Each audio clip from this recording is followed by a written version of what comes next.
드디어 공개합니다. 옛날에 제가 대량 등록 프로그램의 진실이라는 동영상으로 많은 구독자 수를 모았죠. 그 조회수와 구독자 수, 과연 진실이었을까요?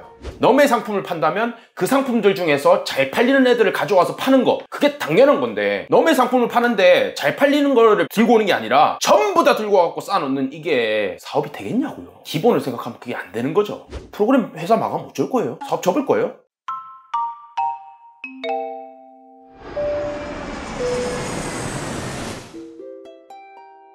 화이팅!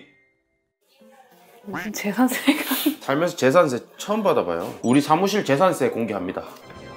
짜잔, 이슈가 또 있어가지고 사장님을 불러내게 되었습니다. 뭔 놈의 이슈가 이렇게 많아요? G마켓과 옥션에서 정책 변경이 생긴다고 해서 그 얘기를 한번 나눠볼까 해요. 이슈가 정확히 어떤 내용인지 한번 말씀을 간략하게 해주실 수 있을까요? 일단 G마켓이랑 옥션이 비상경영체제, 신세계 정용진 회장이라고 맛있는 거 많이 드시는 분, 그분의 어머니가 등판을 하셨어요. 그 어머니께서 우리 아들이 제대로 못하고 있으니 내가 하겠다 해가지고 사람을 한 명 썼어요. 그 사람이 이제 자기가 뭔가 보여줘야 되니까 G마켓, 옥션 이런 것들 규제하면서 좀 더 어떻게 하면 매출 개선할 수 있을까, 이런 것들을 고민한 것 같은데, 이 G마켓이랑 옥션이 2024년도 8월부터 판매 금액 500만 원 이상일 때 10,000개 등록하게끔 하겠다. 그러니까 너희들 그 매출 안 나오면은 2,000개밖에 등록을 못해. 왜 그러냐면 상품 개수 많아지면 서버비 늘어나고, 서버비 늘어나면은 내가 자꾸 돈을 내야 되니까 수익이 줄어들어. 그래서 너희들 중에서 진짜 잘 파는 셀러들, 그 셀러들은 우리한테 와가지고 팔고, 못 파는 놈들은 팔지 마! 이런 느낌이거든요. 추가적으로 대량 등록하는 애들 상세 페이지 그따구로 만들면 G마켓, 옥션에 상품 품질이 떨어져. 여기 들어왔는데 막 중국어 적혀있고 그러면은 품질이 떨어지는 게 눈에 보이잖아요. 그러니까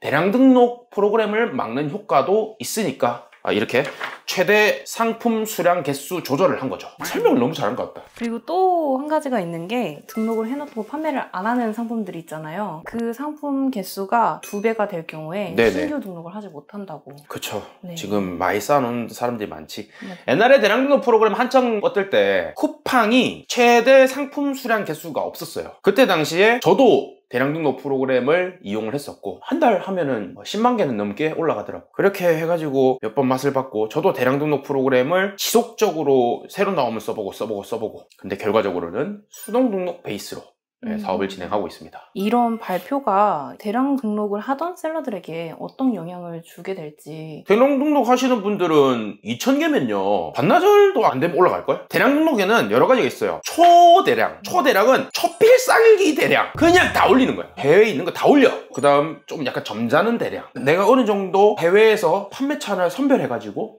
올려.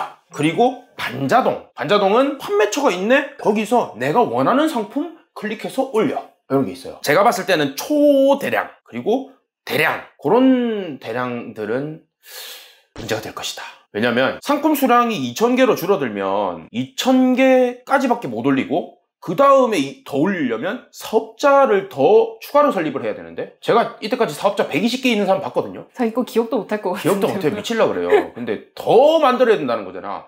사실상 쇼핑몰에서 대량 등록 프로그램 사용하지 말고 너가 진짜로 팔 수 있는 것들 팔아라. 이렇게 되는 거예요. 또 다른 뭔가가 나오기는 하겠지만 점차 대량 등록 프로그램이 어려워지고 있는 건 맞다고 저는 생각을 합니다. 과거에 쿠팡도 그렇고 지금 G마켓, 옥션도 그렇고 이런 상품 등록 제한과 같은 정책 변화가 계속 있을 거라고 보시나요? 저는 2019년도에 시작했잖아요. 그때 당시에는 대량 등록 프로그램이라는 게 잘 없었고 20년도, 21년도에 막 떴는데, 그때는 쇼핑몰에서 제한을 두지 않았어요. 근데 지금 24년도잖아요. 얼마 되지도 않았는데 지금 상품 등록 개수가 최대 무한에서 지금 최소 2,000개까지 줄어버렸다는 거지. 그러면 앞으로 점차 줄 수밖에 없어. 그리고 제가 아까 말했지만 서버비, 이게 무시 못하거든요. 사진이 계속 쌓이고 글이 계속 쌓이면 당연히 메모리가 줄어드는 게 정상이잖아요. 외장하드도 1TB 있으면 그거 꽉 차면은 새로 사야 돼요, 안 사야 돼요? 돈이 계속 들어가는 건 매한가지라고. 그러면은 쇼핑몰 측에서 돈도 안 되는 너희들 당연히 내보내고 싶지. 내가 정용진 마더라면 대량 등록 프로그램 업자들 싫어할 것 같아. 그러면 앞으로 이런 대량 등록을 지향했던 셀러들은 어떻게 대처를 해야 될지. 이제는 대량만 해서는 안 될 것 같고요. 지금까지 대량을 해왔던 거라면은 그래도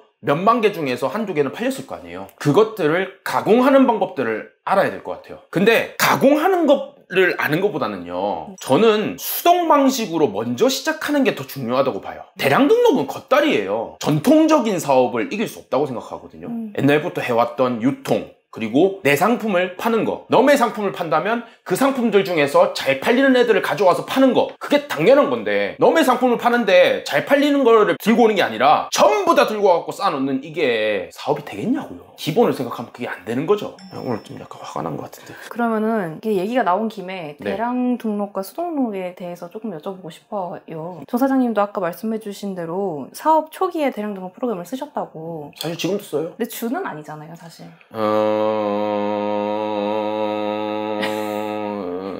드디어 공개합니다. 옛날에 제가 대량 등록 프로그램의 진실이라는 동영상으로 많은 구독자 수를 모았죠. 그 조회수와 구독자 수, 과연 진실이었을까요? 시대가 발전하기 때문에 네. 쓰긴 써야 돼요. 안 쓰고 그냥 진짜 직원들 인건비로 해가지고 상품 등록을 하던 시절이 또 있기는 한데, 그러면 효율이 많이 떨어지긴 해요. 근데 제가 말하는 거는 초대량은 아니라는 거예요. 내가 수동으로 먼저 시작을 해서 어느 정도 이 메커니즘을 알아야 대량 등록 프로그램도 잘 쓸 수 있다는 걸 말하는 거예요. 예를 들어서 우리가 판매가 계산을 해. 그러면 대량 등록 프로그램은 다 집어넣으면 알아서 계산이 되거든요. 그거 나중에 우리가 판매가의 기준이나 이런 것들을 사업을 효율적으로 하기 위해서 바꾸려고 하면 바꿀 수 있을까요? 어렵죠. 바꾸기 되게 어려워요. 근데 있잖아요, 저기 김밥 천국에 아줌마한테 아줌마 저희 치즈라면, 만두라면, 치즈김밥, 만두김밥 막 얘기하잖아요. 한 8가지 품목을 얘기했어. 아줌마 이거 얼마예요? 우리 아줌마는 프로기 때문에 계산기 안 돌리고 머리에서 바로 나와요. 그게 노하우라는 거예요. 그렇다는 거는 내가 조금 어렵고 좀 손도 많이 가고 그렇지만 전통적으로 수동으로 먼저 배워서 판매가를 계산기를 돌려서 혹은 내가 직접 계산을 해서라도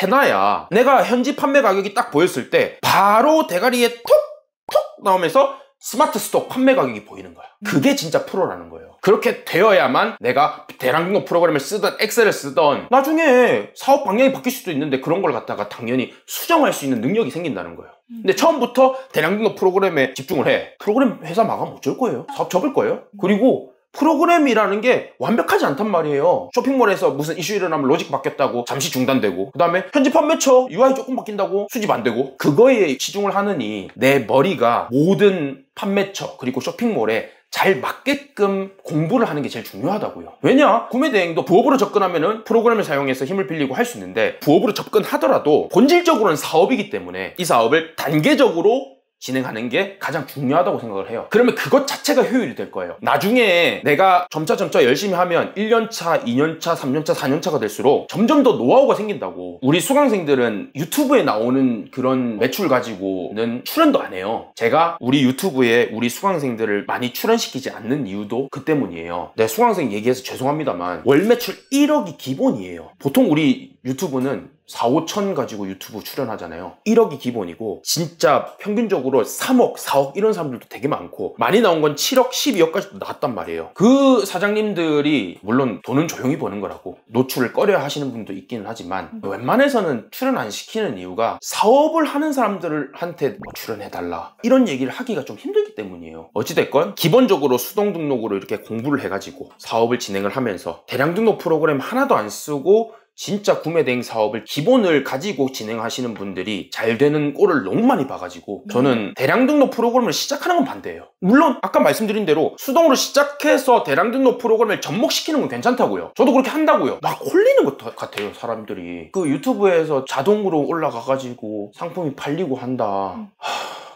제가 볼 때는 그런 편함 때문에 그 사람들이 당한다는 느낌이에요. 돈 쉽게 버는 거 아니에요. 돈을 쉽게 벌려고 생각하니까 그 편함을 자꾸 찾아가는 거예요. 돈 쉽게 번다고 생각 안 하고 내가 진행하는 노력만큼 번다고 생각하면 당연히 그런 거에 휩쓸리지 않는 게 좋은 거라고요. 진짜 하고 싶은 말 다 안 해 오늘. 아까 말씀하셨던 예전 영상 있잖아요. 대량 등록 프로그램의 진실. 지금이랑 비교하면 어려요. 그때 나왔던 말들 중에 대량 등록의 문제점을 여러 가지를 말씀을 해주셨어요. 프로그램 업체들이 아이템 가져가고 그런 거요. 맞아요. 네, 맞아요. 그거 영상 올리고 나서 많은 유튜버들한테 손절당했습니다. 그런 거 올려도 연락해 주시는 분은 이제는 찐친으로 남았죠. 그때 하셨던 말들 중에 뭐 새롭게 업데이트된 내용이라든지 뭐 이런 게 있으실까요? 그때 이후로요? 그게 한 2년 됐나요? 바뀐 거는요, 속도 정도 바뀌었어요. 그 다음에 조금 더 편해졌어요. 저는 지금 초대량은 안 하고 반자동 정도는 우리 직원들한테 접목시키려고는 하는데 사실 유럽 구매대행 특성상 서드파티 업체들이 많기 때문에 다양한 판매처들을 다 섭렵하려면 반자동으로는 불가능을 해요. 그래서 수동이랑 반자동을 겸하고는 있어요. 근데 반자동이 주는 아니에요. 저도 계속적으로 새로운 것들을 써봐야 되니까 사용하는 수준이고, 사실은 제가 프로그램 만들고 있어요. 옛날에 제가 프로그램 만들려고 열 몇 개 업체를 컨택했다가 한 군데 업체에다가 제 사비 1억을 태웠는데 실패하고 1억을 다 날렸죠. 그러고 나서 지금 두 번째 도전을 사실은 하고 있어요. 저는 절대로 사업의 기본에 어긋나지 않는 그런 프로그램을 만들려고 노력을 할 거고, 제가 구매대행 셀러기 때문에 셀러한테 잘 맞는 프로그램을 만들어 보려고 하고 있어요. 어찌됐건 그 프로그램에는 그 사업을 도와주는 역할, 그 사업을 지배하는 역할이 아니고 도와주는 역할을 진행할 거고, 아까 말한 대로 좀 속도가 빨라졌다고 했잖아요. 속도가 빨라진들 상품 등록을 많이 못하는데 속도가 빠르면 뭔 소용이 있어요. 그리고 UI가 좀 편해졌다 했죠. UI가 편해지면 내가 이거를 도전하겠다 하는 도전 정신이 없는 사람도 할 수는 있죠. 하지만 그 사람들은 이것도 사업이다 보니까 사업적 성향이 안 맞다 보니 그만두는 경우가 많아요. 그러니까 사실상 실제로 이걸로 돈 벌어 먹고 사는 사람들은 바뀐 게 없어요. 프로그램이. 2년이 됐지만. 왜냐하면 그 영상에도 말했지만 프로그램 업체들의 그 돈 벌려는 성질, 그리고 셀러들이 요구하는 것들이 다 맞지 않아요. 셀러들이 원하는 대로 다 만들면요, 프로그램 업체는 돈 못 벌어요. 그만큼 서버비 들고 개발자 들고, 개발자 1년 연봉이 보통 얼마인 줄 알아요? 그런 거 만들려는 개발자들 한 20-30명 모아야 되는데 한 명당 1억씩 줘야 돼요. 근데 우리 같은 잔챙이 개인 사업자, 구매대행 업자들한테 그런 프로그램 만들어 주겠어요? 그러니까 여러분들이 프로그램 사용하는 게 어려운 거예요. 그래서 저는 뭐 늘 그랬듯이 우리 수강생과 구독자분들을 위해서 하는 게 내 매출을 성장시키는 거다라고 생각하기 때문에 이번에 제가 만들 때는 저는 수익 구조가 거의 없는 상태로 만들려고 노력 중입니다. 지금 정글로지도 적자로 장난 아닌데 재산세 어떻게 내시려고 그래요? 재산세는 제가 이번에 또 지원금 9,500 받았거든요. 우리 소상공인 진흥공단에서 내줄 겁니다. 마지막으로 이제 온라인 셀러분들한테 뭐 하시고 싶은 말씀 있으시면. 다른 건 모르겠는데 우리가 기본만 생각했으면 좋겠어요. 구매대행 사업은 옛날에 제가 거상이라는 게임을 했었는데 네. 거기서 말하는 유통이랑 비슷한 거예요. 그럼 그 사람들도 당연히 돈을 들고 사업을 진행을 했던 건데, 이 구매대행은 무자본 사업이잖아요. 그만큼 그런 문제가 없기는 하지만 이제는 능력이 중요한 거예요. 내가 팔릴 만한 상품을 어떻게 찾을 수 있느냐, 그 능력이 중요한 거지. 막 좌판에 다 깔아놓고 너희들이 사는 걸 내가 볼게 라는 자기 주도적이지 않은 태도, 그렇죠. 그 태도는 사업을 하는 입장에서 당연히 사업이 안 돼요. 난 솔직히 초대량 하시는 분들, 이런 말 해도 되나 모르겠다. 매출도 다 알거든요. 저는 프로그램 회사들이랑 다 얘기하기 때문에 그들의 1등 매출도 알고 다 알아요. 근데 문제될 것 같은데? 제가 말씀드립니다. 돈을 버는 게 아니라 오히려 돈을 깎아 먹더라고요. 한번 말씀드리겠습니다. 저도 신분상으로는요, 이래도 법인 대표거든요. 그래서 다 못 말씀드려요. 왜냐면 옛날에 그 대량농 프로그램 진실할 때는요, 제가 개인 사업자였어요. 직원도 몇 명 없었고. 근데 지금 직원이 20명이에요. 내가 이해해 주십시오. 그때 좀 더 호전적이셨던 것 같은데 눈에 보이는 게 없었어요. 그리고 그때 20대였어요. 이 이슈가 사실 6월 28일에 공표가 됐대요. 근데 저희 사업자분들이나 이런 분들은 사실 타격이 없으니까 아무 느낌 없죠. 조용해가지고 이게 그렇게 큰 이슈인 줄 몰랐는데 보통 뭐 초대량, 대량, 중국 구매대행, 국내 위탁하시는 분들 쉽지 않죠. 제가 그런 사업들을 폄하하는 게 아니고 그런 사업들도 기본이 뭔지를 잘 아셨으면 좋겠습니다. 아마도 그들 위에 제일 상위 포식자, 매출 제일 많이 나오는 그들은 대량등록 프로그램 곁다리로 사용하고 다 자기 물건 들고 있을걸요. 그게 돈 버는 지름길이지 않을까. 적어도 제가 아는 대형업자들은 대량 하는 사람 없습니다. 오늘 여기까지 한번 마무리해볼까요? 죄송한데 정상형 채널 이제 안 하려고요. 저도 제 사업을 해야 되고 우리 수강생들 신경 써야 돼서 예전부터 얘기했잖아요. 강의도 하기 싫고 사업하고 싶다고 말씀드렸잖아요. 그래서 정말 구매대행 관련된 얘기가 아니면 정사장 채널을 안 할 생각입니다. 그럼 뭐 하냐고요? 그거는 나중에 기회가 되면 말씀드릴게요. 그래서 구독해 놓으시면은 그래도 제가 중요한 정보가 있거나 여러분들이 공경에 빠졌거나 그랬을 때 달려와서 해결해 드릴 수 있도록 하겠습니다. 댓글 같은 건 다 남겨주시면은 제가 반영해가지고 새로운 콘텐츠가 있으면 촬영을 해볼 수 있도록도 할 텐데, 이 정도 구매대행 많이 풀어드렸으면 제 무료 강의만 보셔도 기본적으로 수동 등록 그리고 구매 대행 어떻게 하는지 다 아실 수 있을 거예요. 제가 하단에 고정 댓글로 제 무료 강의 그 링크 남겨드릴 테니까 많이 보시고, 그때는 제가 3년 전 정사장이거든요. 많이 어려 보일 테니까 귀엽게 봐주시면 좋을 것 같습니다. 저는 더 이상 이제 귀엽게 할 수가 없어요. 그러면은 다음에 언제일지 모르지만 근데 이래놓고 또 찍는다. 또 외면하진 않을 거니까요, 저희가. 고생하셨습니다. 안녕히 계세요.